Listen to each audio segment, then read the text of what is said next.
ఇప్పుడు ఆ పరిస్థితి లేదు అన్నాడు. మరి ఇప్పుడున్న ప్రభుత్వం ఏం చేస్తుందన్నా, కట్టలేదా అంటే లేదమ్మా, ఎవరూ పట్టించుకోలేదు, చంద్రబాబు పట్టించుకోలేదు, అటు జగనన్న గారు పట్టించుకోలేదు, ఎవరూ పట్టించుకోలేదు. ఇక్కడ కొన్ని చోట్లయితే కనీసం తాగడానికి కూడా నీళ్లు లేవు తల్లి అని అన్నాడు. ఎందుకన్నా అని అడిగాను. ఎందుకంటే ఏం చెప్పమంటావు తల్లి, ఇక్కడున్న అధికార పక్షం నాయకులు, ఎమ్మెల్యే, ఎంపీ వీళ్ళంతా బిజీగా శాండ్ మాఫియా, ఇసుక మాఫియా చేస్తున్నారు అని చెప్పాడు. నిజమేనా? నిజమేనా? మీరే చెప్పాలి. మీ నియోజకవర్గం కదా, మీ గురించి పట్టించుకుంటున్నారా లేకపోతే వాళ్ళు బిజీగా ఇసుక మాఫియా చేసుకుంటున్నారా? కనీసము కెనాల్స్ మోడర్నైజేషన్ కాదమ్మా, కట్టలు కట్టడం కాదు కదా, ఉన్న కట్టలు కూడా కూలగొట్టి ఆ ఇసుకను కూడా అమ్ముకుంటున్నారు అని చెప్పాడు. నిజమేనా? ఇది ఎక్కడ పరిస్థితి అన్నా అని అడిగాను. మరి రాజశేఖర రెడ్డి గారి ఆశయాల కోసం నిలబడ్డారు కదా అన్న వీళ్ళంతా, రాజశేఖర రెడ్డి గారి ఫోటో పెట్టుకుని ప్రచారం చేశారు కదన్నా, మరి ఎందుకు చేయడం లేదు అని అడిగాను. ఎక్కడ రాజశేఖర రెడ్డి అమ్మా? ఇక్కడి నాయకులే రాజశేఖర రెడ్డి గారి విగ్రహం ఎక్కడ సీల్ మార్కెట్ లో పెడతామంటే రాజశేఖర రెడ్డి గారి విగ్రహం పెట్టడానికి స్వయంగా వైసీపీ నాయకులే అడ్డుకుంటున్నారు అని చెప్పారు. మరి ఇదేనా రాజశేఖర రెడ్డి గారి ఆశయాలను నిలబెట్టడం అంటే? ఎలా ఉన్నది రాజశేఖర రెడ్డి గారి సంక్షేమ పాలన? రాజశేఖర రెడ్డి గారి సంక్షేమ పాలనలో రైతే రాజు. రాజశేఖర రెడ్డి గారి సంక్షేమ పాలనలో వ్యవసాయం పండుగ. ఆ రోజు రాజశేఖర రెడ్డి గారు ముఖ్యమంత్రిగా ఉంటే రైతులకు రుణమాఫీ చేశాడు, రైతులకు ఏ కష్టం వచ్చినా ఆదుకున్నాడు, రైతులకు అయ్యే పెట్టుబడి ధర తగ్గించాడు, వచ్చే రాబడిని రెట్టింపు చేశాడు. రాజశేఖర రెడ్డి గారు ఉన్నప్పుడు ఇన్పుట్ సబ్సిడీ ఉండే, విత్తనాల మీద సబ్సిడీ ఉండే, డ్రిప్పుల మీద సబ్సిడీ ఉండే, పంట నష్టపోతే అద్భుతంగా పంట నష్టపరిహారం ఉండింది. ఇప్పుడుందా పరిస్థితి? ఇప్పుడు కనీసం పంట నష్టపోతే, పంట పండిస్తేనేమో గిట్టుబాటు ధర రాదు, పంట నష్టపోతేనేమో కనీసం బీమా కూడా రాదు, కనీసం పంట నష్టపరిహారం కూడా ఇయ్యని ప్రభుత్వం జగనన్న గారి ప్రభుత్వం.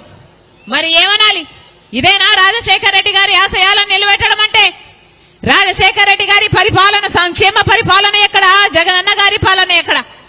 రాజశేఖర రెడ్డి గారి సంక్షేమ పాలనలో విద్యార్థులకు రాజశేఖర రెడ్డి గారు వాళ్ళు చదువుకోవాలని డబ్బు లేని కారణంగా ఏ బిడ్డ చదువు ఆగిపోకూడదని రాజశేఖర రెడ్డి గారు ఒక మాట అనేవాడు.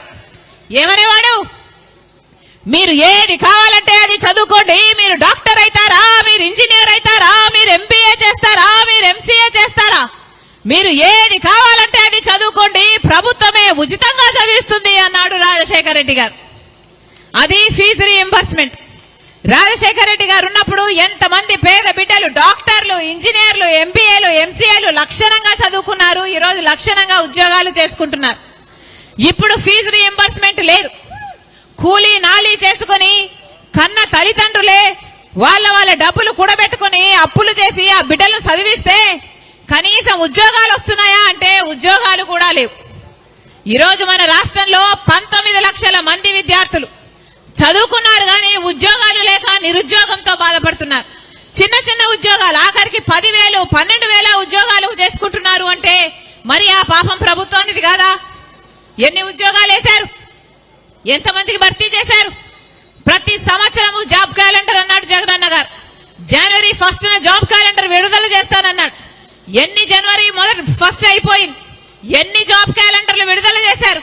కనీసం 5 సంవత్సరాలలో ఒక్క జాబ్ క్యాలెండర్ అయినా, జనవరి 1న ఒక్క జాబ్ క్యాలెండర్ అయినా విడుదల చేశారా? కనీసం ఈ 5 ఏళ్లలో ఒక్కటి గ్రూప్ 1 ఉద్యోగమైనా వచ్చిందా? అంటే మన ఆంధ్ర రాష్ట్ర బిడ్డలు కనీసం గ్రూప్ 1 ఉద్యోగాలు చేయడానికి కూడా అర్హులు కారా? మరి ఇదేనా రాజశేఖర రెడ్డి గారి ఆశయాలను నిలబెట్టడం అంటే? ఎక్కడ రాజశేఖర రెడ్డి గారి సంక్షేమ పాలన ఎక్కడ? జగనన్న గారి పాలన ఎక్కడ? భూమికి ఆకాశానికి ఉన్నంత తేడా లేదా? ఏమన్నాడు జగనన్న గారు? పూర్తి మద్యపాన నిషేధం చేస్తానన్నాడు జగనన్న గారు. 5 ఏళ్లలో పూర్తి మద్యపాన నిషేధం చేస్తానన్నాడు. అసలు మద్యం అన్నది ఎక్కడా లేకుండా చేస్తాను, ఆ తర్వాతే వచ్చి మీట్లో ఓట్లు అడుగుతాను అన్నాడు జగనన్న గారు. నాకు మేనిఫెస్టో అంటే బైబిల్, ఖురాను, భగవద్గీతతో సమానం అన్నాడు. ఆ మేనిఫెస్టోలో నేను పెట్టాను మద్యపాన నిషేధం చేస్తాను అన్న జగనన్న గారు మరి ఇప్పుడు ఏమైంది? అన్నా ఎలా ఉంది ఇప్పుడు పరిస్థితి అని మొన్న 4 రోజుల కింద నేను ఒక అన్నని అడిగితే, ఏమి మద్యపాన నిషేధం అమ్మా, ఇప్పుడు సర్కారే మద్యం అమ్ముతుంది, అది కూడా సర్కారు ఏది అమ్ముతే అదే కొనాలి అన్నాడు.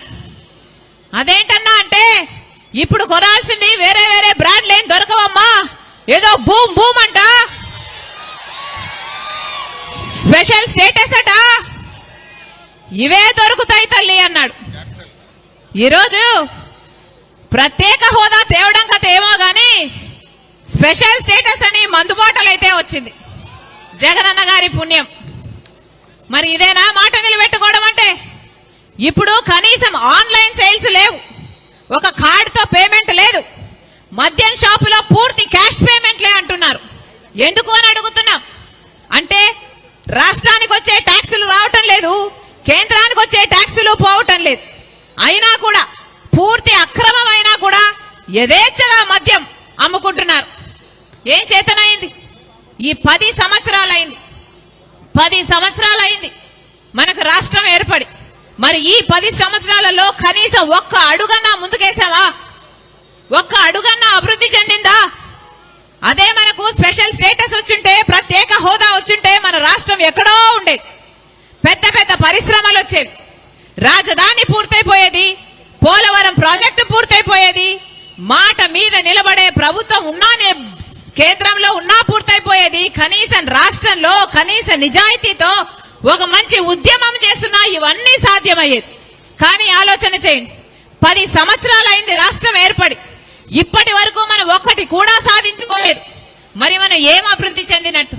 కనీసం ఈ 10 సంవత్సరాలలో మా రాజధాని ఇది అని గొప్పగా చెప్పుకోవడానికి కనీసం ఒక రాజధాని అయినా ఉందా?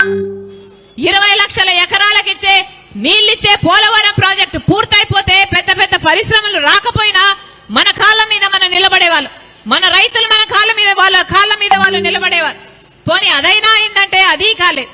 పెద్ద పెద్ద పరిశ్రమలు వస్తే మన బిడ్డలకు ఉద్యోగాలు వస్తాయి కదా అంటే ఒక్కరంటే ఒకరు, అటు చంద్రబాబు గారైనా ఇటు జగనన్న గారైనా ఒక్క నిజమైన ఉద్యమమైనా చేశారా? ఆ రోజు బీజేపీ పార్టీ చెప్పిన మాట 5 సంవత్సరాలు కాదు 10 సంవత్సరాలు ఇస్తామన్నారు. తిరుపతిలో మోడీ గారు అదే పనిగా సభ పెట్టి ఆంధ్ర రాష్ట్ర ప్రజలకు వాగ్దానం చేశాడు, 10 సంవత్సరాలు ప్రత్యేక హోదా ఇస్తామన్నారు. ఆ రోజు చంద్రబాబు గారు అన్న మాట 10 సంవత్సరాలు అయిపోదు 15 సంవత్సరాలు కావాలి అన్నాడు. ఆ తర్వాత 15 సంవత్సరాలు అన్న చంద్రబాబు గారు ముఖ్యమంత్రి అయితే కనీసం ఒక్కసారైనా ప్రత్యేక హోదా కావాలి అని బీజేపీతో కొట్లాడలేకపోయాడు, ఒక్క నిజమైన ఉద్యమం చేయలేకపోయాడు.